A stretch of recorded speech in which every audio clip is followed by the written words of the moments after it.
by the BG Gallery. Owen Bleicher could not be here today, but he sends his love and respect. We've been traveling all over the globe in this past several shows. We've been to Vietnam, Brazil, Australia, and many other countries. And now we're going to go to a country that's near and dear to all of us. I think somebody's got their sound on, so might want to turn that off. We are going to Canada.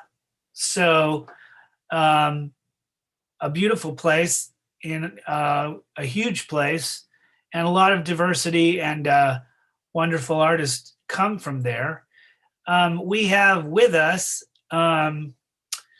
Jim Holyoke, who has a long tradition of working with a BG Gallery and Owen Bleicher since I think 2006, since before he even got his master's degree. I believe you're coming from British Columbia? That's right, yeah. Mm-hmm. Okay. And then we have Daniel Lascarin, who's an object-based and photography-based artist who is a former pilot. And there's some really interesting correlations between his former life and his present one. Also, I go back to Jim. Jim is a drawer and an artist who makes very, very large drawings, and sometimes they're collective drawings. And then we have Mark Loria, who's an artist, but also the director of the Alcharinga Gallery, which is the Northwest Coast Art Gallery. He's been working with lots of Indigenous artists from across the world for many years, and he's also an artist himself. So we'll get into these things. I'm going to start last person first. I'm going to say, Mark, where are you broadcasting from? I'm also in BC. Our gallery is in Victoria. Oh, very cool. Yep. And Daniel, how about you? Also in Victoria, just down fantastic. The road from Mark. Okay, great. Sitting in my studio. Fantastic. All right, I'll start with you, Mark. Tell us how you got involved in art itself and into the gallery scene, especially Indigenous work. Well, first of all, thanks for having me. Before I start, I would like to recognize that my gallery is based on the traditional territory of the Lekwungen people, the Songhees and Esquimalt nations. And we're grateful to share this land that has been looked after by the Songhees, Esquimalt, Lekwungen peoples for millennia. My background is as an artist. I've been involved in art my whole life. I have a BFA from the University of Calgary in printmaking, and I also have an arts management graduate diploma. Spent most of my time working in public galleries and museums in development and fundraising, but also in the general support of artists' work, and was also an executive director of a few organizations, and then in recent years worked closely with Coast Salish artists, which are the artists in our territory. And 2 years ago, my wife and I purchased Alcharinga Gallery, which has been around for 40 years and has been a leader in Northwest Coast and also oceanic artwork, although we're not doing that anymore. We're focusing on mostly Northwest Coast Indigenous art from BC. Wonderful. And tell us about what it is that's exciting you about what you're up to now. How are you managing through the pandemic, and how has the the ever-present need to protect ourselves and our planet impacted what you're working on? I'm certain there's probably a through line since the beginning of your work, but how have you managed? We've been very fortunate. We're pretty much the only contemporary Indigenous fine art gallery in Victoria on southern Vancouver Island. I would say we're one of the top in BC, but we have a national and international reach. So we've been doing online sales. Our website is very active. And we find a lot of our clients are looking for the artists we carry, for Indigenous art, Canadian Indigenous art. So we've been very lucky, I have to say. We do work with the top Canadian Indigenous artists, Susan Point, Robert Davidson, Randy Cook. So people may know some of those names. So we're grateful that we can stay in business. And I think it's a credit to the quality of the work, the originality of the work. And I'm not Indigenous myself, but I'm very passionate, of course, with the art and culture, of maintaining it, supporting it. And it is, you're very right, based in nature, based in the mythology of nature and protecting our natural resources. And any of the artists would tell you that. So I always am drawn to the stories, the mythology of Indigenous art.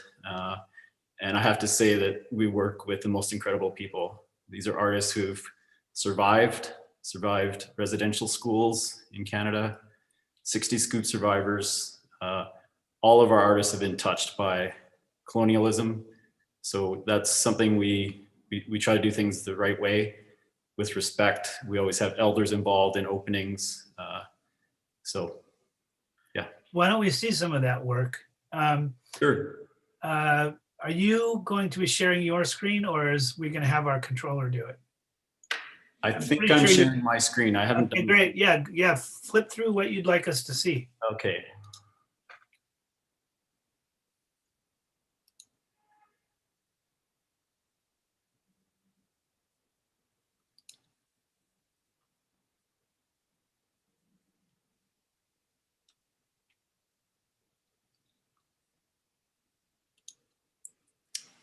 Hold on one second.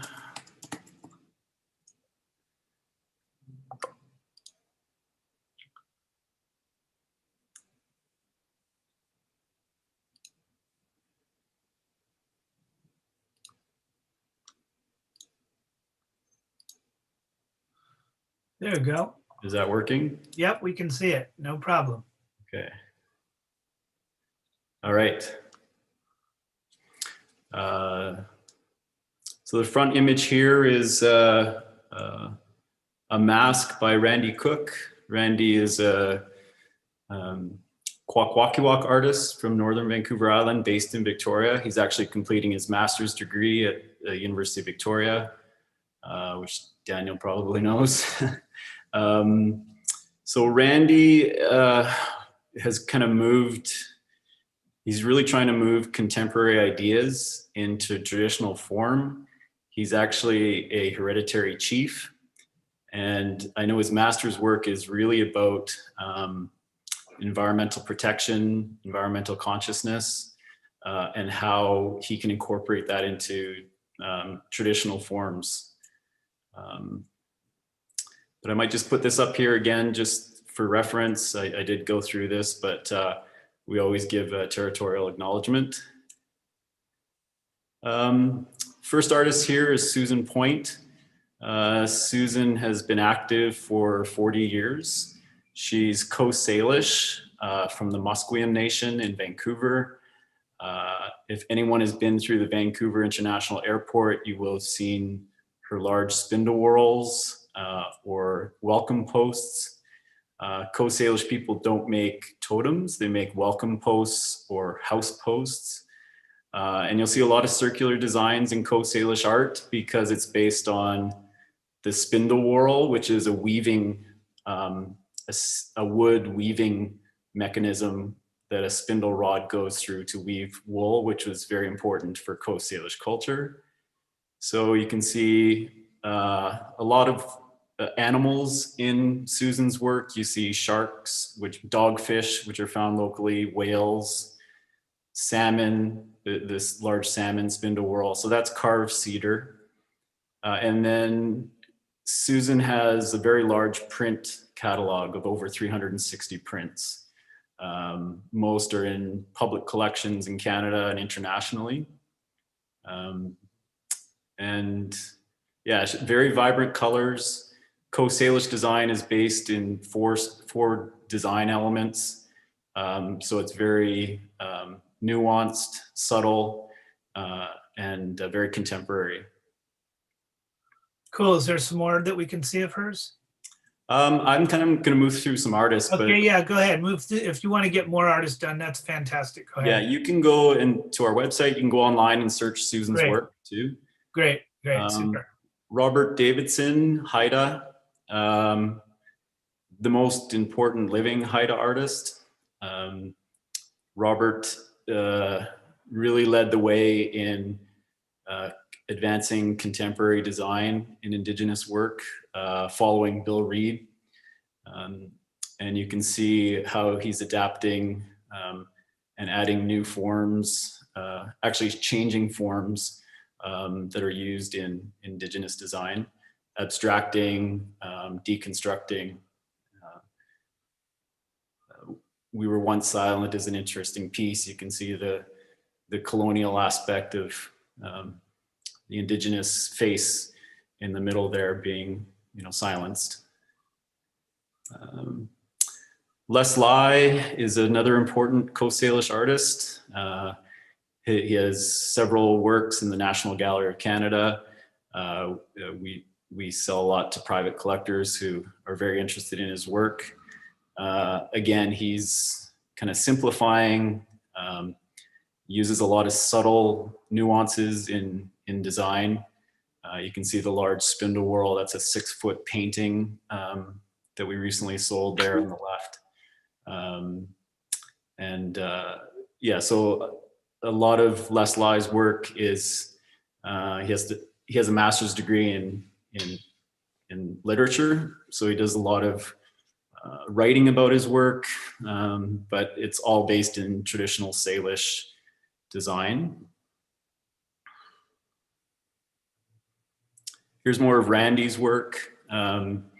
Randy's a master carver. He does large commissions, custom doors, public projects. And then you can see the evolving of the form with the bright colors, which we're not used to. Well, in more recent years we are, but for a long time it was just red and black in Northwest Coast design. And Randy uses a lot of fashion, modern style in his art.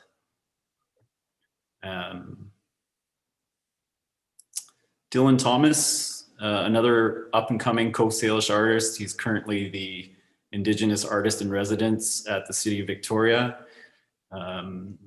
doing a lot of public projects right now. Dylan works almost exclusively with us. We produced that Serpent Cycle print that you can see on your screen, based on a painting that he did. We also did a surfboard exhibition based on Northwest Coast designs, and you can see his surfboard rendition there, based on a Thunderbird myth. And he carves in stone too. That's a large stone pendant you can see there, the ancestor mask. Very cool. Mm-hmm. Very, very cool. George Littlechild, we're almost exclusively representing right now as well. 40-year history. George is a 60s scoop survivor, two-spirited artist, who is really at the advance of bringing the story of colonialism through contemporary art. He has work in major collections internationally and in Canada, in public spaces. Some of these are very large paintings, up to 40 by 60. Very expressive, full of color. He chooses color by emotion. And he just finished a project of residential school survivors in Canada, in Alberta. Super. Lawrence Paul Yaqualepton, he's as important as Susan Point. Recently sold a painting through Heffel's a month ago, upwards of 60,000. He's widely collected, Vancouver-based, had a major exhibition at the Museum of Anthropology in Vancouver last year. Well documented and highly collected. He uses a combination of surrealism and also extreme social activist for Indigenous rights and a residential school survivor. Incredible artist. Fantastic. Yeah, and that's kind of it. This kind of shows our surfboard exhibition. I love the surfboard exhibition. I love the surfboard exhibition. Yeah. Okay, so let's go back to the panel really quickly. And thank you very much for showing that. That's really wonderful work. What I really enjoy about it is the, you know, Indigenous work is often very contemporary. It's timeless, and that's what I love about the work. The next guest we have is, we'll come back and do some cross collaboration talk in a minute, but the next guest I have is Daniel Lascarin, who's an object-based photographer, object-based sculptor and photographer who is formerly a pilot. So I'm gonna, and maybe a pirate too. So David, I'm gonna give you the floor and have you run us through your work and your origins and things like that. One thing that I noticed about your work is that you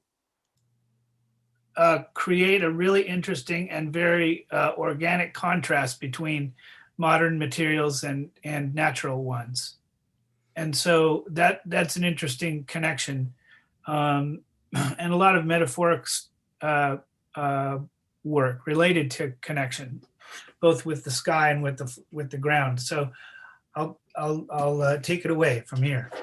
Okay, I had prepared a set of more recent works to show and talk about. I'll try to modify that a little bit now. Oh, well, whatever you want to show. It doesn't have to follow what I'm saying. I just was looking at what I saw online. So please show us what you wanted to. Yeah, and then I'll update my website later so that people actually see current things. But look, since you introduced that, I will share my screen. And there we go. And I'll start with this piece, which truly is a natural object. It's called Float. And I decided that after years of scorning locally made driftwood art, and after the mockery of my partner for my scorn, I said, okay, fine, I'll make some driftwood art. And I found this piece, which is about 52 inches long, and over some time hollowed it out completely, so that while it appears solid, it's a no more than 1/8 of an inch thick at any point. So it kind of is itself, and at the same time, it's a representation of itself. And I think of it in that sense almost as being a photograph of itself. So there you go for the natural objects. I meant to say that, mention that I too share the honor and the privilege of living on land that has been cared for by Indigenous people. I shan't repeat Mark's acknowledgement verbatim, but I do want to recognize that fact. I'm flying. Let me talk about flying just for a moment as a kind of background. Learning how to fly helicopters really gave me the confidence to be an artist after being told for years and years that, that's not a viable life path. So I started doing that at an age older than most people. What it gave me, though, was a view of British Columbia, the Yukon, the Northwest Territories from the air, and intimately, and of the huge range of people that live across this land. To know them, to work with them in a variety of capacities. My interest in art was stirred by a kind of engagement with how you see things from the air, with how things are mapped out, and with how we apply a certain kind of understanding to what we're seeing. You know, I spent a lot of my time correlating a map to where I was in the air. And so I started thinking about how we see and how that's related to consciousness. So from there, you know, I've been at this for a while, so I'm going to have to make a big jump into more recent work, I guess, where I've been thinking about the work we do and the way ideas are embedded in the way that we work, the way ideas are embedded in the objects we work with. And so I set out to make a set of work tables. And these every table has an implied use or set of uses. Your dining table, your kitchen table, your desk, a workbench. So what I'm going to show you here are a couple of works that came out of this propositional notion that maybe I could make a work table for our time. A work table that would be a propellant for ideas about how to deal with our time. A work table for which the work itself is not yet conceived. And this is the first of those. It's called A Support for a Future Not Yet Found. And here's a detail of the working surface. The aim is to be suggestive, not conclusive. The aim is not to deliver a message, but to maybe provide a catalyst for other kinds of imaginings. And here are two images of support for an imaginary proposition. With this one, I thought it'd be nice if you had this work surface here, it'd be nice to have someplace to put your coffee or your drink. So I included that. They're very spindly structures. They're irregular structures. There's a relationship to early 20th century Russian constructivism. The structures are spindly because they're only ideas about work tables. They won't support much actual physical labor. And the frames are devised in such a way as to kind of counter or contradict usual table supports, related to, familiar, and at the same time distant from. These are this work is axes for other possible futures. And this one perhaps more related to the dimensionality of flying. Yes, Yuri, there is is it Yuri or Jury? It's Yuri. Yuri, yes, Yuri. There are natural elements in these. I do try to include natural elements. So up at the top here is a little rock, and then there's a bigger boulder holding the base down. The work float also had a big boulder at the base supporting these cantilevered and spindly support structures.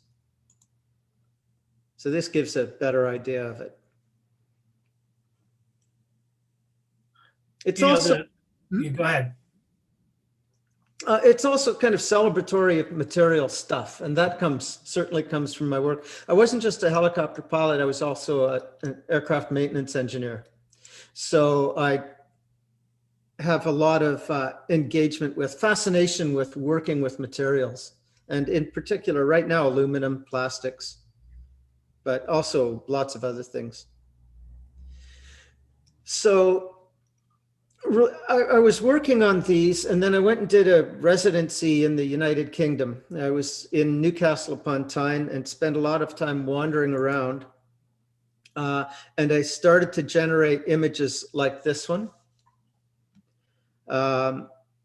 It is derived from this scene. And as I was walking around, I found something that's been a point of engagement for me for decades. I come across a vacant lot, an abandoned building, certain sites out in the woods or elsewhere. They may be urban, they may be rural. They're sites where there's a sense of abandonment, where a sense of the usual constrictions or controls over the space having been, if only momentarily, loosened or released. And it's like, I could do something there. I could do something else there, just for a moment. I guess land developers have the same kind of approach on a more money-based and permanent sense. But for me, it's a kind of possibility for intervention into these spaces. So wandering around the Newcastle area, I'd find sites like this. And I used a process called photogrammetry. And so for this particular site, I might have taken anywhere from 30 to 60, and I think this was about 36 photographs from all angles. And then I feed them into the photogrammetry software, and it gives me a 3D model that can be imported into a CAD program. It can be rotated, spun, twisted, and edited. Chunks of it can be chopped out. And so from that scene came this, that wasn't very good, came this image. Let me see, I think I can, no, I'll just have to let that go at that scale. And I've got a few others. So from this scene, and there is another abandoned work table, came this image. So there's a relationship here to the work tables in that the images propose a kind of sense of ruin and a sense of possibility as well. The site's offering this sense of possibility. The image still in a state of decay, of partiality. From this site, this image. There's an interesting connection.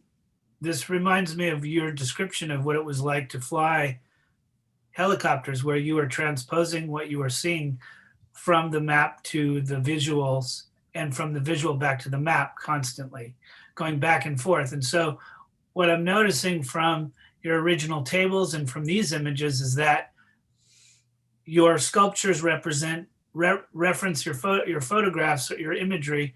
Your imagery references your photographs, and they're not only intertwined, but they also drive each other. And so the tables, the way you photographed your tables, turns the photograph into a standalone drawing or a standalone image that doesn't require the origin, but also depends on it. And so it reminds me in a way of your methodology when flying helicopters. And I have a feeling that was intentional, but it feels natural in terms of just the approach to the work. So that's really interesting to me. That's a nice observation, and I think a really rich one. And you're right. I'm interested in photography in a certain way as I am in object making, but I'm very profoundly engaged with the physical. So, these things they are interdependent, they're correlated, and yeah, nice observation. Thank you. Very cool. I'm going to move quickly to Jim, if that's okay. Absolutely, I will.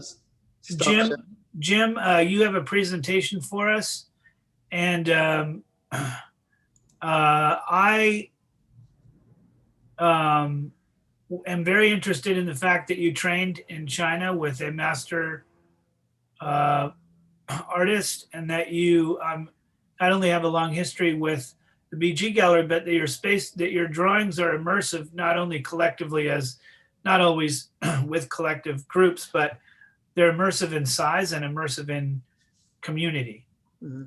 Thank you, Yuri. That's a great introduction. And regarding the collective part of it, my frequent collaborator, Matt Shane, I don't know if he's actually here, but I'll speak a little bit about some of our shared work. In a moment, I'll open up my slideshow, but I wanted to say hello to Daniel, who is one of the few people that I actually saw in real life over 2020. And right now, I do am in British Columbia, but I'm on the road between the coast and in the Kootenay region of Eastern BC. Everyone else, it's so nice to meet you all. Looking forward to meeting you in real life one of these days. So here, I'll share my screen. And then, yeah, so is this working well? Yeah, that works just fine. Okay, so I snapped this photo off of Google Maps to give a little bit of a sense of how long the flight is from Montreal to Vancouver, which is one of the two main cities that, well, the two main regions, I should say, that I've been spending a lot of time during my life as an artist in Canada. I also would mention I was born in Michigan, so I'm actually a dual citizen. I only lived there until I was 4, but I do travel down to especially Los Angeles pretty regularly, where I have a show with Bleicher at BG Gallery right now. But I'm going to kind of go from west to east over just a couple spots in Canada and try and do this in a few minutes. So I did my Bachelor of Fine Arts at the University of Victoria, where Daniel Lascarin is a sculpture professor from then and presently. And pretty recently, in 2017, my collaborative partner, Matt Shane, who I met at UVic in a Drawing 100 class, he and I did an 8-day long trek through the rainforest on the west coast of Vancouver Island, a trail made originally by the British to help stranded shipwreck survivors escape back out. It's an intensely rugged place. The trail often looks kind of like this. It's full of ladders and architectural forms that kind of hug the landscape as you walk. And as Matt and I traveled through, we took our cameras and constantly collected sketches drawn from observation outside and brought these back into the gallery. So those of you who are taking notes, I've dropped in some of the websites. This is a picture of our project at Open Space Art Society, which is an artist-run center in Victoria. And for the American artists, this idea of an artist-run center is somewhat different than the formats common in the States. So an artist can apply to an artist-run center and you get an artist fee to do an exhibition there. So it doesn't have to be for sale. Very rarely is work ever sold from these. Anyways, after completing this 8-day long trek, Matt and I almost lived in the gallery. We spent most of our time in there making a new work on site, blending the sketches and photos we took from observation into an imaginary landscape. So here's another picture of it near its completion. Here's Matt and I holding hands with our website, so you can kind of tell us apart. Yeah, we've been best friends for about almost 20 years now. And here's an online catalog to Forestral Brain, our project at Open Space Gallery, that you can see a lot more at if you'd like to. Moving inwards to the province of Manitoba, in the center of Canada, South Center, there's a place that I really like called Art City, which was founded in 1998 by a famous Canadian painter named Wanda Coop. This place is it's basically a drop-in center that is art focused. So there's no foosball tables or video games. Everything that happens there is about art. Every day, lots of people from the community, often children and teenagers, come in and do artwork. And artists can apply to fly into Winnipeg and do a project with the local community there in downtown Winnipeg. American artists can too, by the way, and you're paid to come in and do this. So I did a project that was about drawing monsters. So we spent a whole week drawing monsters all over the walls. And I just wish places like this existed everywhere, where it's a free place, it's a safe place to go The kids, the visitors are all given actually a hot meal there too. It's just a wonderful place. And going quite a bit farther east now into the province of Quebec, which is predominantly a francophone part of Canada, is my favorite city in the world, Montreal, where I did my MFA at Concordia University. And I've been traveling, basically migrating between Montreal and BC for about 15 years now.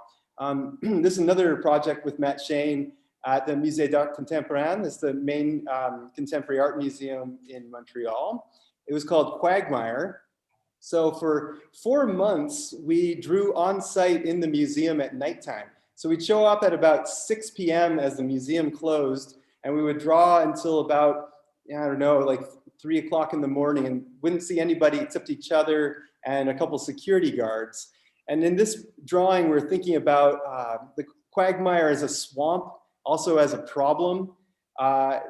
The main figure in the drawing is of a beached sperm whale, which a friend took at Fogo Island, where there is an artist residency in Newfoundland on the extreme east coast of Canada.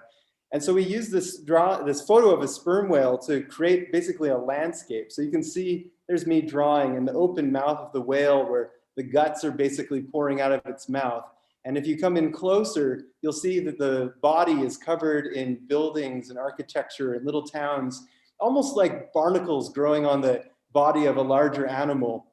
I really think that life is actually like that the earth is an enormous creature that, you know, and we're like these little creatures that don't actually see the big picture.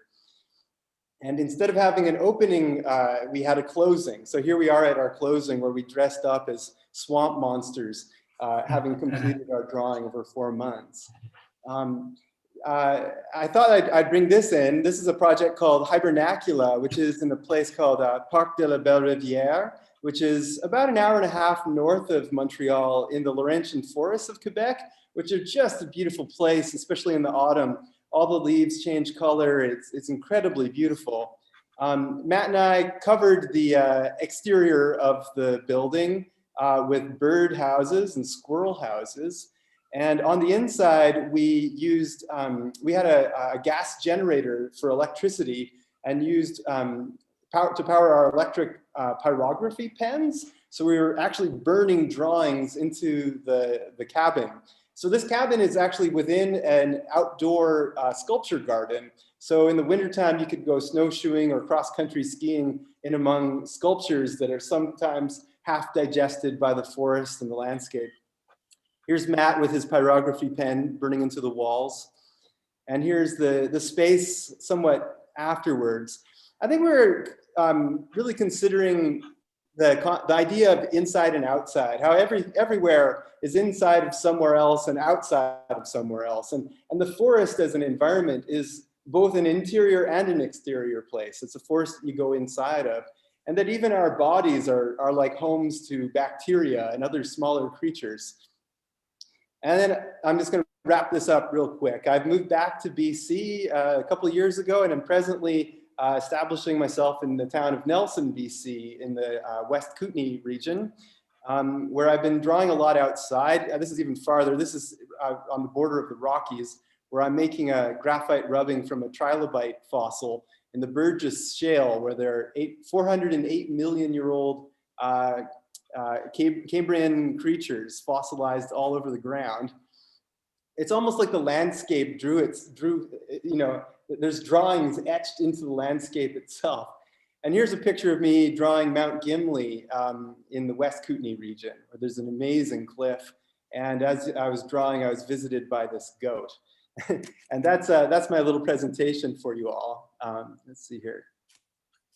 Well, one of the things that really interests me about I'm always trying to draw comparisons and contrasts and comparisons between artists, especially on shows like this. It's a part of our tradition. It's ever since the early Renaissance, people have been, even before, all the way back to the Parthenon, even before, I'm sure, people have been collecting things and studying them, whether it's rocks or fossils or art or artifacts of all kinds, and comparing them to the ones that their friends have. And also, and in a way, and reflecting the world around them. And so what we have is we have indigenous work that compares and contrasts the modern and the ancient world and the tradition that connects them. Jim connects in some ways the inside and the outside, but also the present body and what it could become, whether it turns into a monster or becomes, has elements of another monster or all kinds of stuff, and all kinds of relationships to, what could be and how it can change.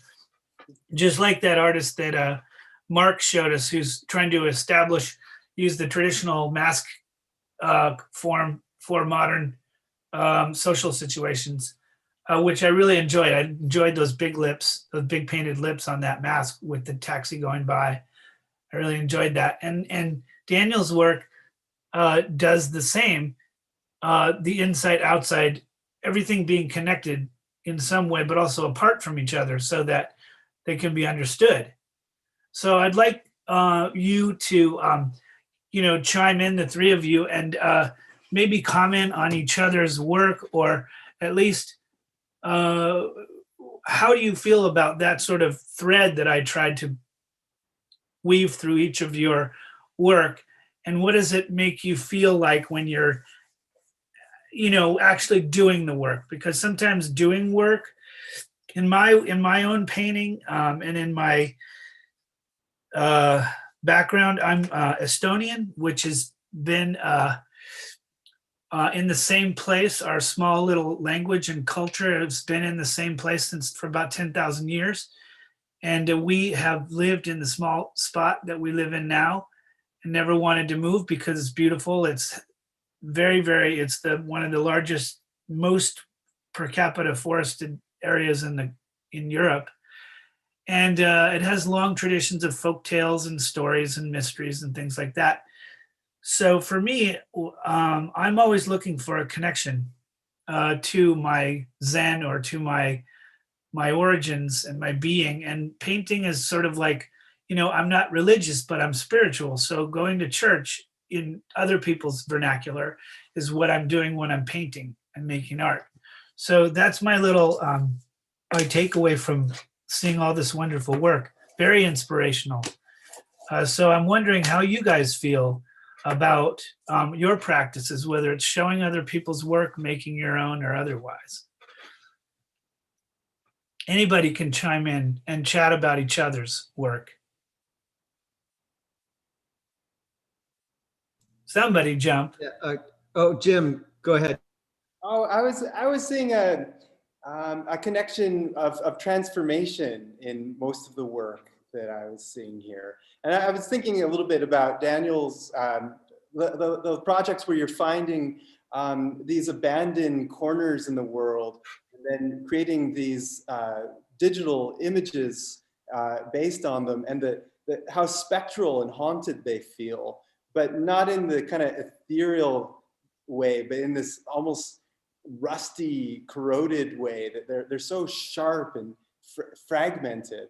And they remind me a little bit of, I was thinking about you being in a helicopter looking down at an archipelago or at this sort of splintered landscape. And I don't know, I do feel that I'm seeing something that is in the midst of change, that it was something and will be something else. And here's this moment that you've found. I'm basically thinking out loud, but in my work too, I tried to create that sense that that feeling of process is really important. That sometimes an artwork is at its most interesting stage at midway, somewhere between when I thought of it and when I finished it, I feel. Well, there's a similarity there that I find in your work in terms of the way that it's absorptive. It encompasses me as a viewer when I look at it. And so it takes on, even while it's two-dimensional paper, it takes on that physicality, that embodiment, partly through the mark making. I feed back into the body and the bodily presence. If my work tables are something that are of a scale that you stand before, they account for bodily presence, and your work accounts for the body in two ways. In terms of the mark making, but also in terms of the way for the spectator, it creates a huge field. It creates a landscape. You know, it creates a kind of, it is a vista. It puts us all up into the air or into another physical position with relation to it. I thought I might talk a little bit too about the works that Mark was showing, and the way that Indigenous culture plays through all this. I work with another Indigenous artist in Victoria, Carrie Newman. And in our conversations, he refers a lot to this land or this place. And he refers to it in a way that is of his body. And I find that a very powerful statement. And also that I am, in a sense, without place like that, and have never had that sense of place. You know, I'm like an Estonian living in Venice, where there's a sense of, yeah, I'm here, but I'm not of this place in the way that Carrie or other Indigenous artists are of this place. And so it suggests an entirely different way of being. You know, you're present and not present. You're engaged and not engaged at the same time. There is this duality. You're the photograph as presence and the photograph as offering what is not present. You know, all of these things play out as a series of displacements. Yeah, displacement is a very, very interesting word, which I'm sure a lot of Indigenous populations around the world understand, especially Canadian Indigenous populations. And that need to get back to what really matters to us as humans is really basic to the act of making art. It's really basic. And one of the things that we do, I think, is here in Venice, for example. I've been living here since '81. When I grew up in a foster home, and always was looking for myself, never knew what my name meant. And when I first went to Venice when I was a young kid, probably 3, 4, 5, I knew that I wanted to come back, because somehow Venice had, probably because it's a coastline, probably because it has sand and water and vistas, and because it is a special place with Indigenous population who still live here, very much connected to it. And I knew that if of all the places in Los Angeles, it was the only place that I could actually create and not feel trapped by the environment of urbanity. And it seems like the artists that we're talking about, all the ones that Mark shows, and the two of you, and of course probably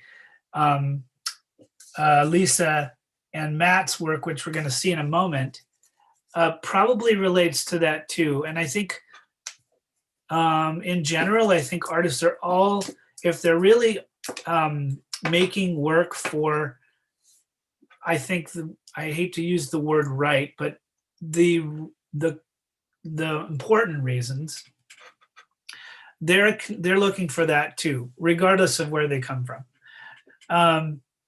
And thank you for that.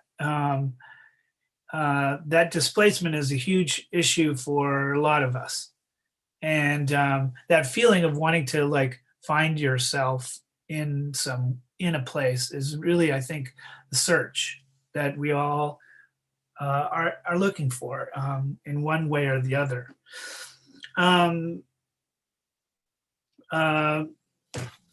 Just Mark? to interject though, very briefly. I look for a way to be without a place, to be still airborne all the time, to be fluid with relation to the world. Interesting. I can see that, so that you have an observational standpoint on the world. Well, I hope participatory as well. Yeah, Not the, the eye in the sky. yeah. I did my master's degree at UCLA, and there were constantly helicopters overhead looking at one thing or another, as I recall. Yes, there are. The whirly birds are here all the time. So Isabel, I think what we're going to do is we're going to look at Lisa and Matt's work. Let's show some of Lisa's work first, and then of course we'll round it up with Matt's work because he's connected to Jim. So these are really cool. I didn't do any research on her work, but let's click on the individual work and just take a look.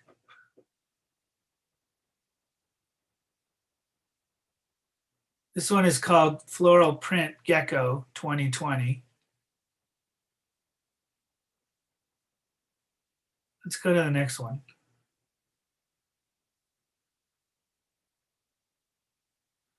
I can see how these relate in the use of pattern, the natural themes, and I'm assuming Lisa is connected to Canada because this is a show about Canada.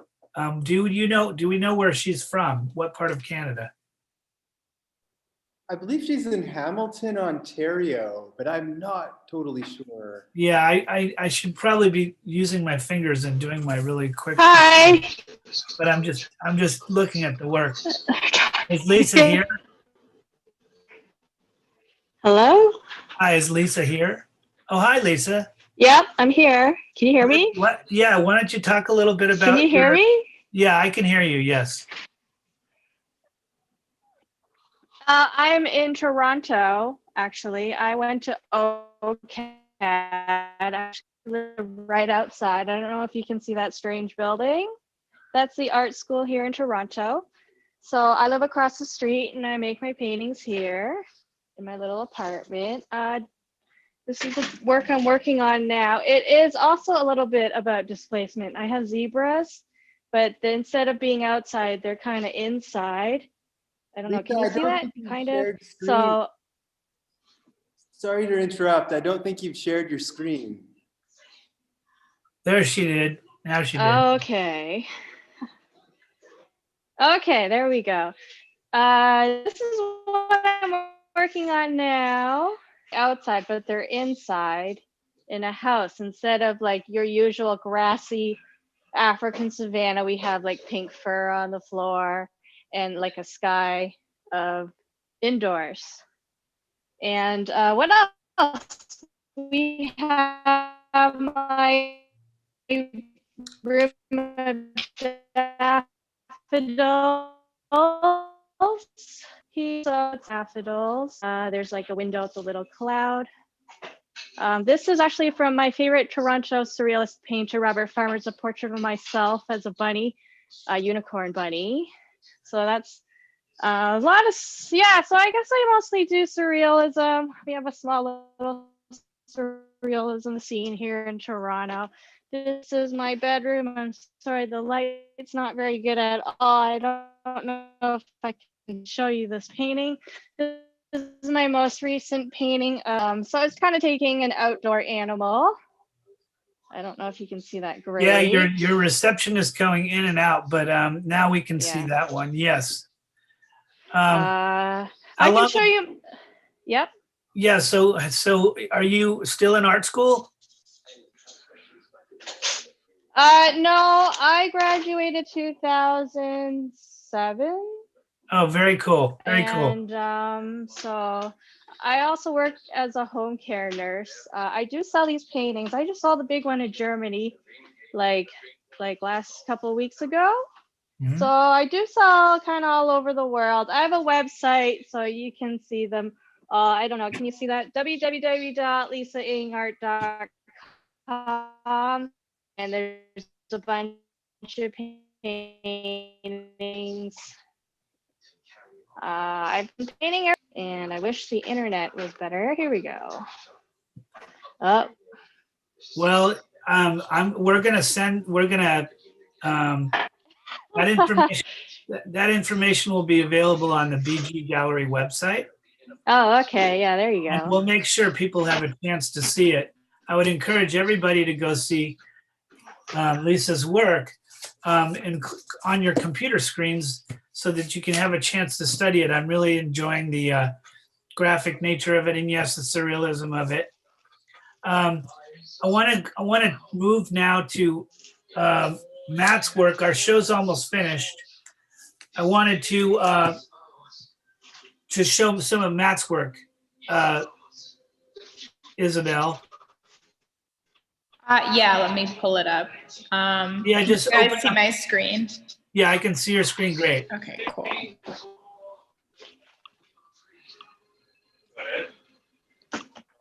Oh, okay.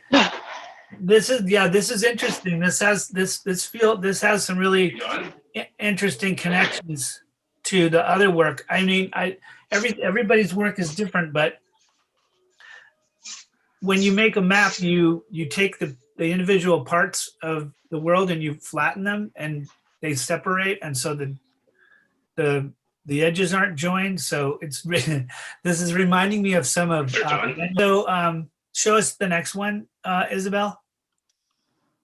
See.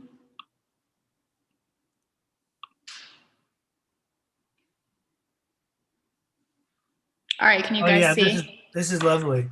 This is lovely. This is called Naval Arch from 2020. Really cool.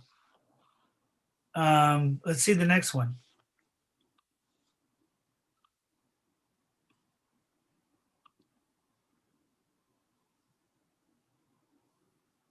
Interesting. Yeah, this is cool. This is cool.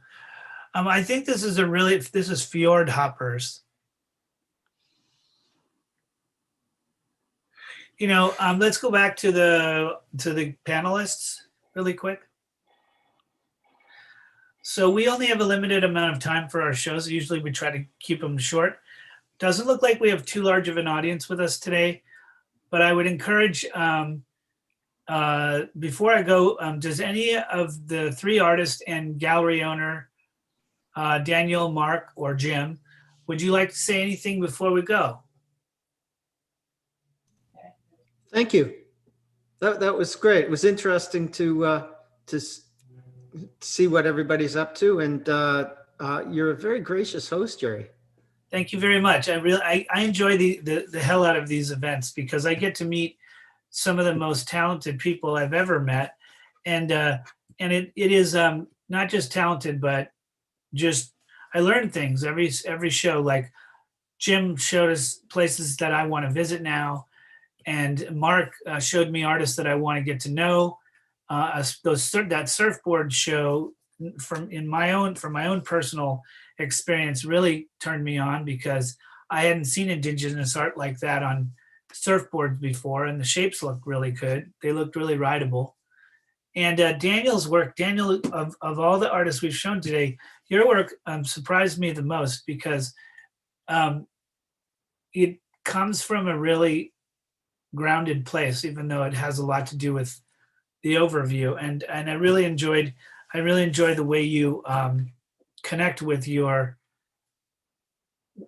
between what you see and what you make, and how you move from one state to the other. And Mark, obviously you do a tremendous service for the folks up there. And Jim, your work is wonderful. I want to thank all the panelists. We had Jim Holyoke from British Columbia, Canada, Mark Loria, director of the Alcharinga Gallery, often specializing in the Coast Salish artists, but many other artists, indigenous artists from across the world, and Daniel Lascarin, who is an object-based photographer. I encourage you all to go to the website. And the next trip, I think the next place we're going is either Chile or Cuba. I would like you guys to come back and see us again. In the meantime, make art, enjoy your day, and be good to each other and take care of each other. And we'll see you another part of the world soon. Thank you all very much for coming, and we'll see you at the BG Gallery and the Venice Institute of Contemporary Art and around the world in your studios soon. I'm looking forward to getting to know each of you a little bit better in the future. You've all